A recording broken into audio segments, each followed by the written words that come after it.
समाज संस्था के अध्यक्ष सम्माननीय छोटे भाई सुरेंद्र जी सैनी,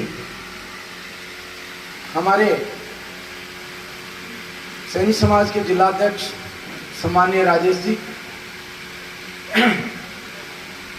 और मेरी पंचायत के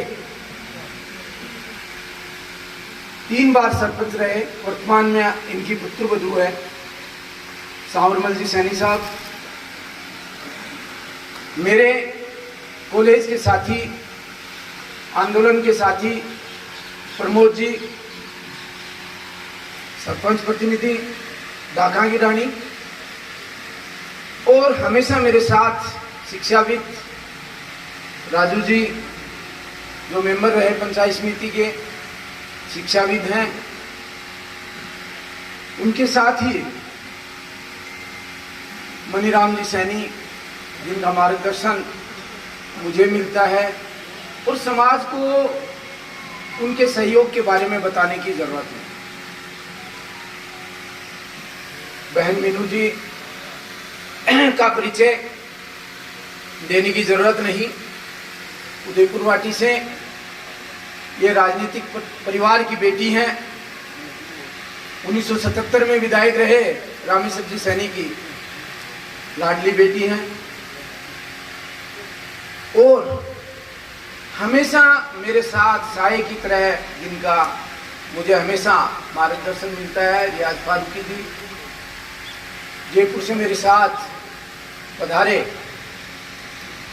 चिरंजीलाल जी कुमावत जी जो सौर ऊर्जा के क्षेत्र में उनका बड़ा नाम है, महमूद खान जी नुआ, सभी मेरे परिचित हैं, सभी को मैं जानता हूँ, सबका नाम लूंगा तो बहुत, लेकिन सबसे बड़ी बात इस संस्था के जो पदाधिकारी नवलगढ़ विधानसभा में, अभी विनोद जी कह रहे थे लेफ्ट एंड राइट, वो लेफ्ट राइट नहीं है, वो दोनों मेरे छोटे और बड़े भाई हैं। बिल्लू जी मेरे बड़े भाई हैं, सादिक मेरा छोटा भाई है। मैं आपको बता दूं, इसी संस्था में पहली बार मैंने माइक पकड़ा था 1984 में, जब मेरे पैर कांपने लगे थे। उस समय मैं याद करूंगा बेगराज जी सैनी को, जिस इस संस्था की नींव डालने वाले, इस संस्था के अध्यक्ष, जिन्होंने मुझे हमेशा प्रोत्साहित किया कि बेटा तू आगे बढ़ सकता है, तू मंच पे खड़ा होके बोल। और उन्हीं का आशीर्वाद है कि आज मैं आपके सामने इस मंच पर आप लोगों से मुखातिब हूं। उनके पुत्र मक्खनलाल जी, पूर्णमल जी, इन सब का सहयोग मुझे सामाजिक और राजनीतिक रूप से हमेशा मिलता रहता है। साथियों, बातें बहुत हैं, संस्था समाजों द्वारा संचालित की जाती है, लेकिन एक बात जो मैं हमेशा मेरे अंदर 36 कौम की बात अभी जो डॉक्टर साहब ने कही, डॉक्टर साहब का परिचय मैं इसलिए नहीं दे पा रहा हूं कि उनके बारे में मैं लंबी बात बताना चाह रहा हूं। कोविड का टाइम 2 साल, मेरे एक फोन पे उस मरीज की, जो कोविड पेशेंट होते थे, उनकी दिन में मुझे 4-4 बार रिपोर्ट दिया करते थे कि पेशेंट की ऑक्सीजन पोजीशन डाउन आई है, अप हुई है, ये पोजीशन है, जयपुर भेजना है, झुंझुनू व्यवस्था करो। बहुत बड़ा सहयोग कोविड में इनका मिला। नवलगढ़ की जनता का जो सेवा की, मुझे कोविड में माननीय मुख्यमंत्री जी ने झुंझुनू जिले का कोऑर्डिनेटर बनाया, पूरे जिले की जिम्मेदारी दी और उस जिम्मेदारी को मैंने पूरा किया। मैं भी उस जिम्मेदारी के निर्वहन के दौरान कोविड पॉजिटिव हो गया। साथियों, कोविड एक ऐसी महामारी आई जिसमें हम लोगों ने पहली बार जीवन में हमारे प्रियजन को मौत से लड़ते हुए देखा और हमारे सामने उनको दम तोड़ते हुए। आप सब लोगों ने, बहुत से वॉलंटियर्स ने खूब मदद की। मैं लंबी बात पे नहीं जाऊंगा, लेकिन मैं कहना चाहता हूं, जो आशीर्वाद मुझे माननीय गहलोत जी ने दिया है, पूरे राजस्थान की जो जिम्मेदारी मुझे दी गई है, मेरा कर्तव्य है कि उस जिम्मेदारी के निर्वहन के लिए आप लोगों का सहयोग चाहिए। आप लोगों के बिना न तो मुझे यह जिम्मेदारी मिलती, न मैं आज जिम्मेदारी निर्वहन की बात करता आपसे। मैं आप लोगों के सहयोग से जो जिम्मेदारी सरकार में मुझे मिली है, उसके निर्वहन के लिए पूरी ईमानदारी से काम करूं। माननीय अशोक गहलोत जी का एक मूल मंत्र है, मानव सेवा। आप देखिए किस तरह से कोविड में उन्होंने राजस्थान की जनता के प्राण बचाए, किस तरह से ऑक्सीजन की व्यवस्था की, किस तरह से राजस्थान में आज उद्योग धंधे विकसित किए जा रहे हैं, किस तरह से राजस्थान में मेडिकल, प्रत्येक जिले में मेडिकल कॉलेज खोला गया है। 238 स्कूलों को क्रमोन्नत किया गया है। 450 इंग्लिश स्कूलें, प्रत्येक विधानसभा में इंग्लिश मीडियम स्कूलें खोली गई है। 1,20,000 के ऊपर सरकारी रोजगार दे दिए गए।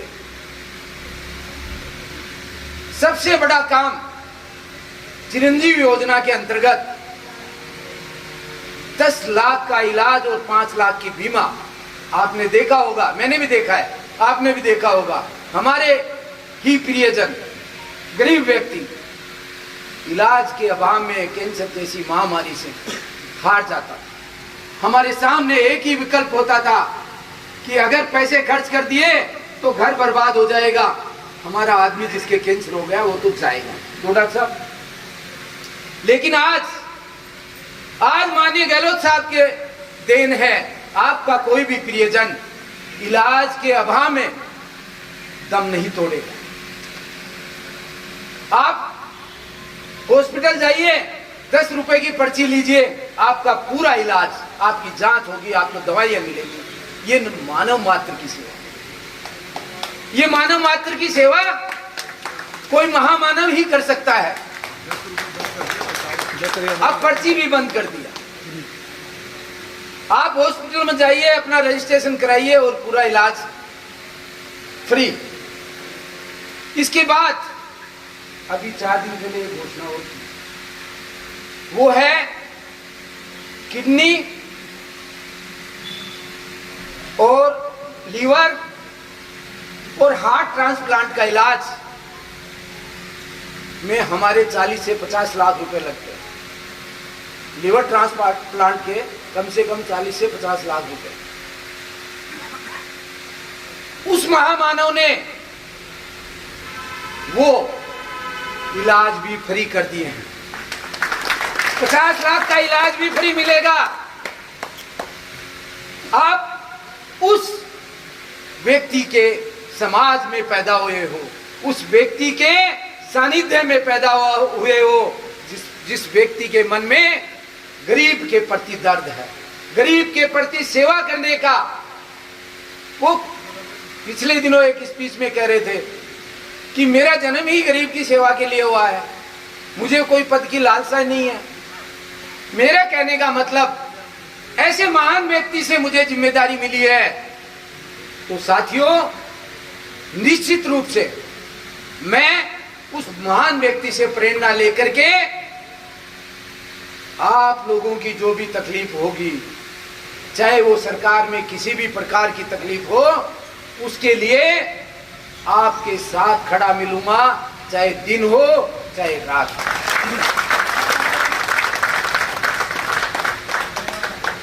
समय बहुत हो गया है, बातें आपसे बहुत करनी थी, लेकिन मिलते रहेंगे। आपको मैं एक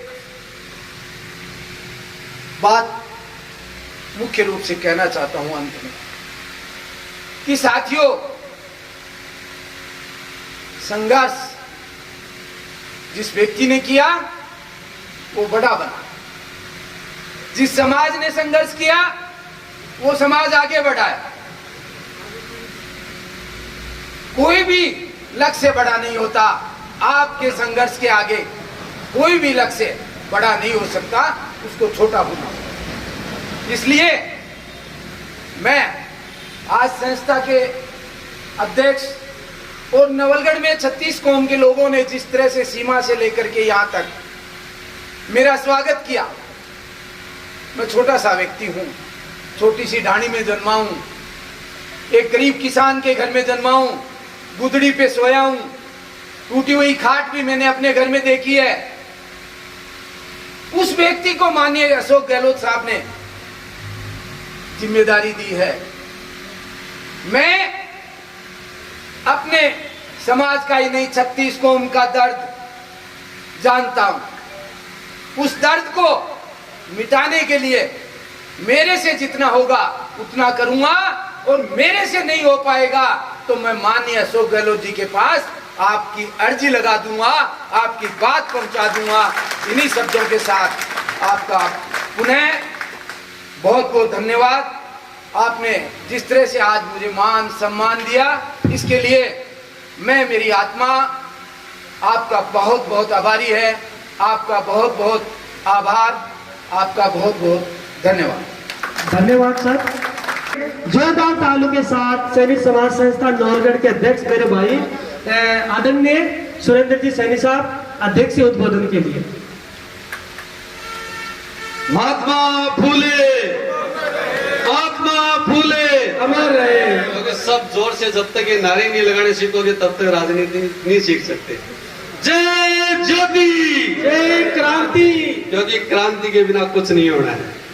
महात्मा फूले की इस धरती को मैं नमन करता हूं। आज के इस कार्यक्रम के हमारे मुख्य हीरो मेरे बड़े भाई आदरणीय ताराचंद जी सैनी का मैं छात्रावास प्रांगण में बहुत बहुत अभिनंदन करता हूं, स्वागत करता हूं और उनको बहुत बहुत बधाई देता हूं कि आपको इतनी बड़ी जिम्मेदारी प्रदेश स्तर की अशोक जी गहलोत साहब ने दी है। इसके लिए आपको बहुत बहुत बधाई। साथ में मीनू जी को भी मैं बहुत बहुत बधाई देता हूँ।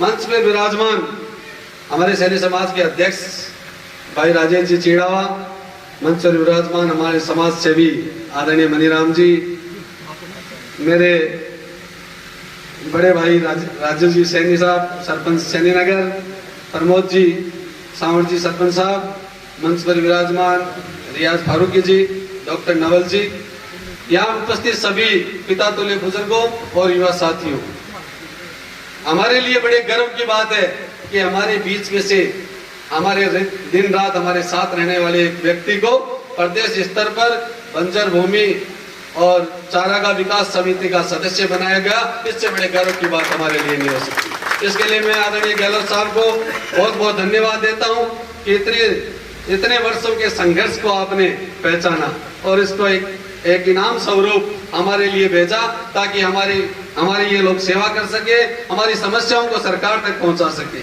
और आपसे भी ताराचंद जी मैं निवेदन करना चाहता हूं कि आज यहाँ सब 36 कौम के लोग बैठे हैं, जैसे कि नवल जी कहते हैं सभी समाज के लोग बैठे हैं, लेकिन आज हमारे समाज की विशेष रूप से कोई समस्या पहुंचाने वाला व्यक्ति नहीं है। तो आपसे मैं निवेदन करता हूं कि समाज आज राजनीतिक रूप से बड़ा कमजोर है और इसे आप जैसे लोग, मीनू जी जैसे लोग सरकार के पास हमारी बातें पहुंचाएं ताकि समाज का जो भी रुका हुआ काम है, आज समाज का कोई भी कर्मचारी है या समाज का कोई भी व्यापारी है वो अपने आप में बड़ा सा त्रस्त है।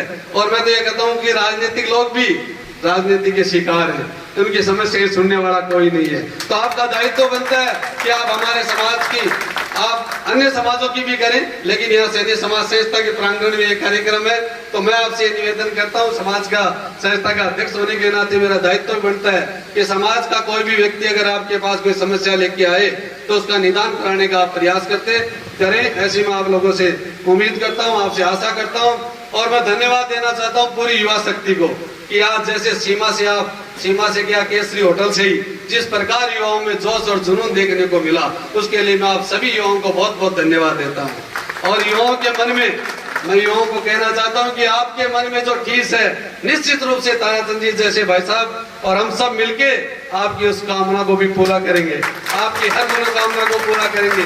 क्योंकि विनोद जी कह रहे थे कि साथ, मैं तो ये कह रहा हूं कि साथ रहने से ही सब कुछ होगा। इस बात का अनुभव, क्योंकि आदमी को ठोकर लगने पे अनुभव होता है, और मुझे इस बात का अनुभव है कि साथ नहीं रहने पे उसका रिजल्ट क्या होता है, इस बात को मेरे से ज्यादा शायद किसी ने नहीं भोगा है। इसलिए मैं आपको आश्वस्त करता हूं कि निश्चित रूप से कोई पार्टीबाजी नहीं, कोई बात नहीं, समाज की बात जहां भी आएगी हम सब लोग आपके साथ, पूरे समाज के साथ तन मन धन से साथ खड़े रहेंगे। और युवाओं से मैं तो ये कहना चाहता हूं कि इन बदचलन हवाओं का रुख मोड़ देंगे हम, इन बदचलन हवाओं का रुख मोड़ देंगे हम, अपने आप को धरती पुत्र कहना छोड़ देंगे हम। और जिस दिन भी कहने में हिचकिचाएंगे हकीकत, उस दिन अपने आप को युवा कहना और आपके मंच पे आना छोड़ देंगे हम। आज के इस कार्यक्रम में आप लोग यहाँ उपस्थित हुए, ताराचंद जी और मीनू जी को एक बार मैं पुनः बहुत बहुत बधाई देता हूँ। आप सब लोग यहाँ आए, शानदार कार्यक्रम हुआ, इसके लिए बहुत बहुत आभार, धन्यवाद। जय हिंद, जय भारत।